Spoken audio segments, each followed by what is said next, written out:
तो दोस्तों पुष्पा इम्पॉसिबल में आप लोग देख सकते हैं कि यहाँ पर जो कोयल का बेस्ट फ्रेंड है दोस्तों वो पुष्पा के सामने कोयल को यहाँ पर प्रपोज कर देने वाला है। और जैसे ही वो प्रपोज करता है तो कोयल इस बात का गुस्सा कर जाती है क्योंकि नैना ने भी जाकर पहले कान भर दिए थे कोयल के। अब दोस्तों कोयल कहती है कि मुझे तुमसे ऐसी उम्मीद नहीं थी और गुस्से में आकर कोयल वहाँ से चले जाने वाली है। अब दोस्तों यहाँ पर कोयल का बेस्ट फ्रेंड पुष्पा से कहता है कि पुष्पा जी अब मैं यहाँ पर क्या करूँ। तो दोस्तों दूर खड़ी यहाँ पर जो नैना है वो सारी बातें सुन रही होती है और मन ही मन में सोचती है कि मैंने यहाँ पर किसने अच्छे तरीके से मनाया था कोयल को कि तुमने जाकर यहाँ पर उसका मुंह तोड़ देना है क्योंकि वो सिर्फ और सिर्फ तुम्हारा दोस्त है। अब वो यहाँ पर तुम्हारा पति बनने की कोशिश कर रहा है, ऐसा नहीं होना चाहिए। अब दोस्तों पुष्पा कहती है कि क्यों, क्या हुआ, आखिरकार कोयल ने तुझे यहाँ पर ऐसे रिजेक्ट क्यों किया। तो दोस्तों यहाँ पर कोयल का बेस्ट फ्रेंड बताता है कि पुष्पा जी मैंने सारी बात यहाँ पर बता दी थी, दरअसल नैना को हो सकता है कि नैना ने उसको उकसा दिया हो। तो पुष्पा कहती है कि बेवकूफ़ तो फिर तू हुआ क्योंकि तूने अपनी यहाँ पर खुद सारी बातें बताई हैं। अब तो वो यहाँ पर जब भी नैना को किसी को फंसाने का मौका मिलता है तो वो तो फंसा कर रहेगी, ये तूने खुद बेवकूफ़ी की है, अब तू इसके बारे में भुगत। दोस्तों वैसे बात तो सच्ची है कि नैना हमेशा ऐसा ही करती है, ये हालांकि ऐसा नैना को इस टाइम नहीं करना चाहिए था। दूसरी तरफ दोस्तों यहाँ पर जो सुशीला है वो सबके लिए जब खाना बनाती है तो उसमें नमक कुछ काफ़ी ज़्यादा कम हो जाता है। अब दोस्तों यहाँ पर सुशीला खाना खा रही होती है, इतनी देर में प्रार्थना आ जाने वाली है किचन में और किचन में आकर दाल के अंदर कुछ ज़्यादा नमक डाल देती है और यहाँ पर नमक डाल के वो यहाँ से चले जाती है। इसके बाद दोस्तों यहाँ पर दीप्ति भी आती है और वो भी यही सोचती है कि सच में नमक काफ़ी ज़्यादा कम था, थोड़ा सा मैं दाल में नमक डाल देती हूँ, किसी को क्या पता चलेगा, सबके सामने यहाँ पर सुशीला की इज्जत बन जाएगी। अब दोस्तों यहाँ पर जैसे दीप्ति भी नमक डाल के जाती है उसके बाद दोबारा से आ जाने वाला है अश्विन और वो भी सोचता है कि सच में दाल में तो नमक काफ़ी ज़्यादा कम था, चलो मैं भी थोड़ा सा डाल ही देता हूँ। अब दोस्तों यहाँ पर किसी को भी नहीं पता कि हर बंदा एक एक करके डाल रहा है। अब दोस्तों जैसे यहाँ पर अश्विन नमक डाल रहा होता है तो बखूदरा यहाँ पर देख लेने वाला है और कहता है कि अश्विन जल्दी से आ जा वापस यहाँ पर खाना खाने के लिए, हर बंदा तेरा वेट कर रहा है। लो दोस्तों अब किस चीज़ की देरी थी, सारे लोग यहाँ पर बैठ जाने वाले हैं दस्तरखान के ऊपर, हर बंदा खाना वगैरह खा रहा होता है और एक दूसरे से बात भी कर रही होती हैं। इतनी देर में पुष्पा कहती है कि हाँ जी आजकल यहाँ पर तुम लोग कैसा सो रहे हो। तो दोस्तों साथ ही बखूदरा कहता है कि मुझे तो बहुत ही ज़्यादा बढ़िया नींद आ रही है। तो पीछे से साथ ही दीप्ति बोलती है कि आपको ही आ रही है, हमें तो नहीं आ रही। तो दोस्तों ये बात अब बखूदरा भी सुन लेने वाला है और कहता है कि क्यों दीप्ति बेटा ऐसा भी क्या हो गया। तो दोस्तों दीप्ति कहती है कि आप खर्राटे ही बहुत ज़्यादा ऊंची आवाज़ में मारते हैं, मुझे तो यहाँ पर नींद ही नहीं आती। खैर छोड़े इस बात को, कोई बात नहीं, 2-3 दिन में आपने चले ही जाना है, फिर हम सो भी जाएंगे।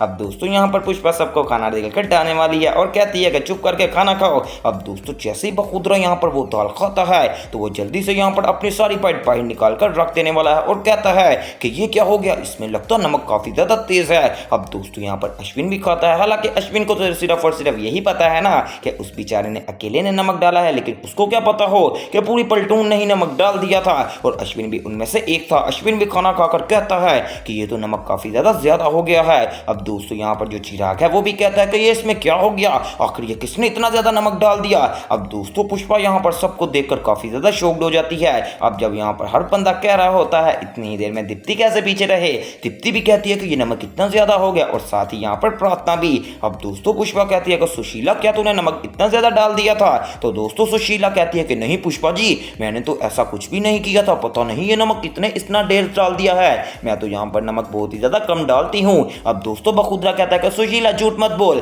तू जानबूझ के अब अपना झूठ छुपा रही है, अगर तूने डाला है तो बता दे सीधी सीधी तरह। अब दोस्तों यहाँ पर जो बंदा जैसे कि अश्विन वो अपना ही करतूत अपने दिल में सोच रहा होता है कि लगता मेरे से ज़्यादा डल गया, और दूसरी तरफ जो चिराग है वो अपनी करतूत सोच रहा होता है। दूसरी तरफ यहाँ पर दोस्तों जो प्रार्थना वो अपने बारे में सोचती है और यहाँ पर जो दीप्ति है वो भी अपने बारे में सोचती है कि लगता हम सबसे यहाँ पर गलती हो गई है। अब दोस्तों पुष्पा कहती है चलो कोई बात नहीं, नमक ही थोड़ा सा तेज़ है ना, खा लेंगे, कुछ नहीं होता, लेकिन मुझे इतना पता है कि सुशीला इतना तेज नमक नहीं डाल सकती, आखिरकार किसने यहाँ पर छेड़खानी करने की कोशिश की थी। अब दोस्तों बखूदरा भी काफ़ी ज़्यादा गुस्से में बोलता है कि ये कैसी बात हो गई, कोई भी बंदा इतना तेज नमक डाल देगा और हम खाना खा जाएंगे, ऐसा थोड़ी होता है, इतनी यहाँ पर मज़ेदार दाल होती है और आज यहाँ पर इतना तेज नमक आखिरकार ये किसने किया। अब दोस्तों दीप्ति भी चुप होती है और साथ ही साथ यहाँ पर जो प्रार्थना है वो भी अपने आप में चुप बैठी होती है। यहाँ पर साथ ही बोलने वाला है चिराग कि जी ये मेरे से गलती हो गई थी, मैंने यहाँ पर थोड़ा सा नमक डाला था। तो दोस्तों हर बंदा चिराग को पड़ जाता है, तो चिराग कहता है कि लेकिन मैं आपको बता दूं कसम से मैंने थोड़ा सा नमक डाला है, ये पता नहीं इतना ज़्यादा कैसे हो गया। अब दोस्तों जब चिराग बोलता है तो साथ ही यहाँ पर अश्विन भी बोल पड़ता है कि मेरे से गलती से नमक डल गया था, क्योंकि मुझे लगा कि इसमें दाल में नमक कम है तो मैं भी गया और मैंने भी जाकर नमक डाल दिया था। अब दोस्तों जब यहाँ पर अश्विन भी बात बताता है तो साथ ही यहाँ पर प्रार्थना कहती कहती है कि मैं आप लोगों से माजरत करती हूँ, मुझे भी नहीं पता था कि किसी ने नमक डाला है या फिर नहीं। तो उसके बाद मैं भी गई थी और मैंने भी जाकर दाल में नमक डाल दिया था। मैंने भी अपनी तरफ से थोड़ा डाला था, इसका मतलब ये है कि गलती से हम तीनों से नमक डल गया है। तो दोस्तों अश्विन कहता है चलो कोई बात नहीं, अब बात में कर लेंगे।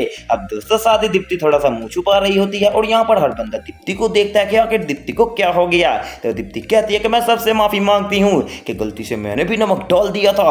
अब दोस्तों ये तो यहाँ पर बहुत ही ज्यादा फनी सीन हो गया है चोल के अंदर। एक बंदे ने नमक डाला, दूसरे ने डाला, तीसरे ने, 4 बंदों ने लगातार नमक डाल दिया। जाहिर सी बात है एक अगर हंडी बना रहे हैं तो उसके अंदर इतनी बार नमक चल जाए तो क्या ही जायका आएगा। बिल्कुल इसी तरह बखुदरा ठीक कह रहा था। दूसरी तरफ दोस्तों अब अगले दिन यहाँ पर दीप्ति की मम्मा आने वाली हैं चोल के अंदर और आकर कहती है कि खैर है बखुदरा जी, आप इधर आए हैं। तो दोस्तों बखुदरा कहता है कि वो हाँ जी, दरअसल मैं अपने घर में कुछ काम वगैरह करवा रहा हूँ, तो इस वजह से मैं 2-3 दिन के लिए इधर रहने आ गया हूँ। तो दोस्तों दीप्ति की माँ कहती है कि हाँ जी, वैसे भी दीप्ति का आजकल पुष्पा बहुत ही ज्यादा ख्याल रखती है। तो साथ ही बखुदरा कहता है कि पुष्पा तो कम रखे लेकिन मेरी बेटी तो आजकल इतना ज्यादा ख्याल रखती है कि अपने IPS के एग्जाम को भी भूल गई है, बस आपकी बेटी की यहाँ पर खातिर तवाज़ा में ही लगी रहती है। वैसे दोस्तों बखुदरा को ये बात करनी तो नहीं चाहिए थी, लेकिन फिर भी आपको पता है कि जब एक बंदा आदत से मजबूर हो तब वो बात कर ही देता है। अब वो जैसे ये बात करता है तो पूरे चोलवासी देखना शुरू हो जाते हैं कि आखिरकार ये किसने कहा है यहाँ पर प्रार्थना को काम करने के लिए।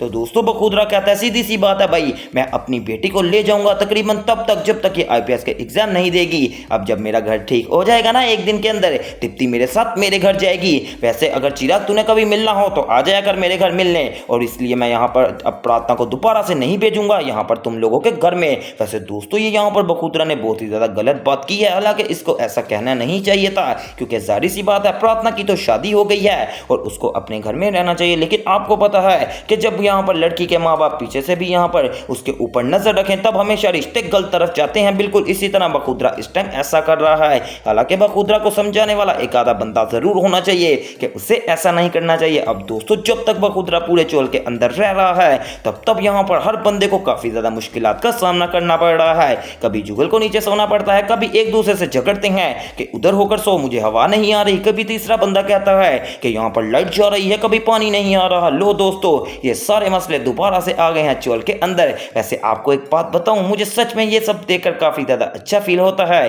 कि सारी फैमिलीज इकट्ठी रहती हैं। हालांकि यहाँ पर जो कि इत्तेफाक में बरकत है, बखुदरा जब से यहाँ पर आया है तो शुगर मेलों की तो बरसात ही आ रही है और हर बंदा यहाँ पर ड्रामे के देखकर एंजॉय भी कर रहा है। अब दोस्तों दूसरी तरफ एक बड़े खुलासे की तरफ आए तो वो बात यह है कि आखिरकार यहाँ पर जो प्रोफेसर शास्त्री हैं क्या वो अपनी बेटी के लिए केस लड़ेंगे, क्योंकि दोस्तों बात यहाँ पर काफी ज्यादा बढ़ गई है। यहाँ पर जो रिया है वो चाहती है कि उसका बाप सबके सामने ये बात वाजिया तौर पर जाहिर करे कि उसका बाप कोई भगोड़ा नहीं है बल्कि उसके ऊपर इल्जाम लगाया गया है। वेल दोस्तों आपको क्या लगता है कि क्या प्रोफेसर शास्त्री अपनी बेटी को यहाँ पर सबके सामने अपने आप को अच्छा दिखाने के लिए ये केस लड़ेंगे या फिर नहीं, और क्या अगर ये केस लड़ भी पड़ते हैं तो इनकी सफलता इनको मिलेगी या फिर नहीं? है तो दोस्तों अब आपको आने वाले एपिसोड के अंदर ही देखने को मिलेगा और आगे वाली मजीद अपडेट पता चलेगी, तो वो सब देखना मिस मत कीजिएगा और मेरे चैनल स्पाइसी एंटरटेनमेंट को सब्सक्राइब करें।